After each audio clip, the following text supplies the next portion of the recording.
एक दिन एक राजा का दरबार लगा हुआ था।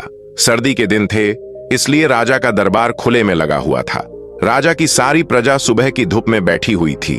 राजा के सिंहासन के सामने एक शाही मेज रखी हुई थी और उस पर कुछ कीमती चीजें भी रखी हुई थी। उस समय राजा के दरबार में एक व्यक्ति आया और उसने राजा से कहा कि मेरे पास दो वस्तु है और मैं हर राज्य के राजा के पास जाता हूँ और अपनी दोनों वस्तुओं को उनके सामने रखता हूँ, पर कोई भी उसे परख नहीं पाता है। मैं विजेता बनकर घूम रहा हूँ। अब मैं आपके राज्य में आया हूँ।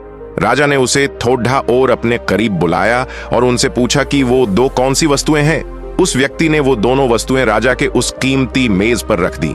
वो दोनों वस्तुएं दिखने में एक समान थी। उनका आकार, रूप, रंग सब कुछ एक जैसा ही था। राजा ने देखकर कहा कि ये दोनों वस्तुएं तो एक समान है। तभी उस व्यक्ति ने कहा कि हाँ, देखने में ये दोनों एक समान है, पर वास्तव में ये दोनों बिल्कुल अलग है। इनमें से एक बहुमूल्य हीरा है और दूसरा कांच का टुकड़ा है, लेकिन दोनों देखने में एक जैसी ही लगती है, इसलिए आज तक इन्हें कोई परख नहीं पाया है। उस व्यक्ति ने राजा से कहा कि आप में से कोई मुझे ये बता दो कि इनमें से बहुमूल्य हीरा कौन सा है और कांच कौन सा है, तो मैं हार मान लूंगा और मैं बहुमूल्य हीरा आपके राज्य की तिजोरी में जमा करवा दूंगा। किंतु शर्त यह है कि कोई भी उसे पहचान नहीं पाया तो आपको इस हीरे की जो कीमत है वो मुझे देनी होगी। राजा ने कहा, मैं तो उसे नहीं परख पाऊंगा। राजा के जो मंत्री थे, वजीर थे, जो सभा में उपस्थित थे, वो सब ने उसे परखने से इनकार कर दिया, क्योंकि अगर किसी ने गलत उत्तर दिया तो उससे राजा का मान भंग हो जाएगा। कोई भी व्यक्ति उन दोनों वस्तुओं के बीच में क्या अंतर था वो परख ही नहीं पाया। थोड़ी देर के बाद राजा की सभा में थोड़ी हलचल हुई और एक अंधा आदमी हाथ में लाठी लेकर आ रहा था। उसने कहा, मुझे राजा के पास ले चलो। मैंने सारी बातें सुनी हैं और ये भी सुना है कि कोई भी उस दो वस्तु में से हीरा कौन सा है ये परख नहीं पाया है। आप मुझे भी एक अवसर दीजिए। एक आदमी के सहारे वो अंधा आदमी राजा के पास पहुंचा। उस अंधे आदमी ने राजा से कहा कि मैं तो जन्म से अंधा हूं, पर फिर भी मैं एक मौका लेना चाहता हूं जिससे मैं भी एक बार अपनी बुद्धि को परख सकूं।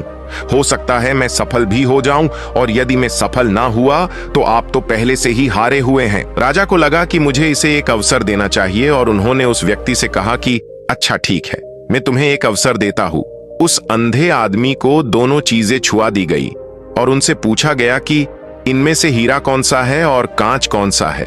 उस अंधे आदमी ने एक क्षण में बता दिया कि ये हीरा है और ये कांच है। जो आदमी इतने सारे राज्यों को जीत कर आया था वो नतमस्तक हो गया और बोला कि आपने बिल्कुल सही पहचान की है, धन्य हो आप। मैं ये हीरा आपके राज्य की तिजोरी में दे रहा हूँ। सब लोग बहुत खुश हो गए और जो आदमी आया था वो भी खुश हो गया कि आखिर कोई तो परखने वाला मिला। उस आदमी को राजा ने और सभा में हाजिर सभी व्यक्ति ने उस अंधे आदमी से पूछा कि आखिर तुमने कैसे पता किया कि हीरा कौन सा है और कांच कौन सा है। उस अंधे आदमी ने कहा कि सीधी सी बात है, हम सब लोग धूप में बैठे हुए हैं। मैंने दोनों को छुआ, जो ठंडा था वो हीरा था और जो गर्म हो गया था वो कांच था। ये कहानी हमारी जिंदगी से जुड़ी हुई है। हमारी जिंदगी में भी दुख, तकलीफ और परेशानियां आती रहती हैं, लेकिन उन सारी तकलीफों और परेशानियों में भी जो इंसान ठंडा रहता है, जो इंसान खुश रहता है, वो इंसान हीरे के समान होता है।